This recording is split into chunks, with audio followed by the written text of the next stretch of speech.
Bon, ben, bonsoir tout le monde. Je voulais vous faire une petite démonstration de Backyard EOS en mode planétaire.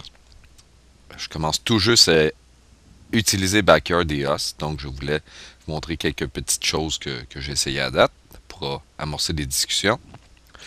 Premièrement, mon Backyard EOS, je viens de le connecter à ma caméra Canon. Ça m'indique que ma batterie commence à être faible, donc ça sera 30%, ça va être assez pour faire la petite démonstration.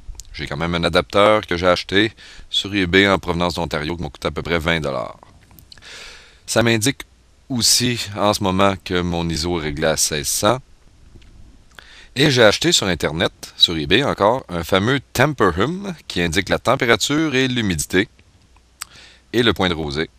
Et c'est tout simplement un petit gadget qui ressemble à une clé USB qu'on branche à l'ordi et qu'on peut configurer Backyard EOS pour utiliser dans les paramètres, on vient de l'indiquer ici.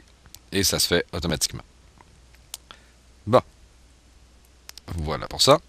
Alors si on se met en mode planétaire, j'ai déjà Saturne ici qui a été mise au point et à peu près centré.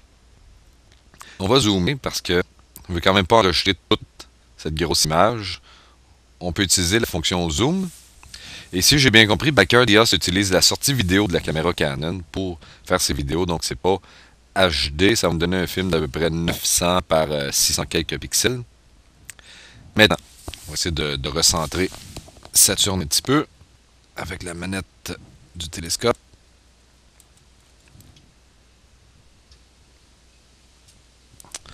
Bon. Alors, une fois que Saturne est bien placé, là, je peux décider de faire des ajustements. Ce que je n'avais pas compris, l'autre soir, je cliquais sur des valeurs et je pensais que ça ne changeait pas. Je ne sais pas ce que j'ai fait, mais effectivement, lorsqu'on choisit des valeurs ici, au point de vue de l'obturateur, on voit l'effet au bout d'un certain temps à l'écran. Alors, je ne sais pas trop qu'est-ce que j'avais fait pour ne pas m'en apercevoir. Ouais, je pense que c'est ça que j'avais fait. C'est que je faisais juste passer d'une valeur à l'autre dans la liste, mais tant qu'on ne fait pas Enter, on ne voit pas l'effet à l'écran. Donc, faites pas la même gaffe que moi. Donc, on voit ici que Saturne s'assombrit ou s'éclaircit selon la vitesse d'obturation. Et au point de vue de l'ISO, c'est la même chose. Donc, ce sera à vous d'expérimenter. Moi, j'ai fait des expériences ce soir à 1600 ISO. Et avec une exposition de près 0,5.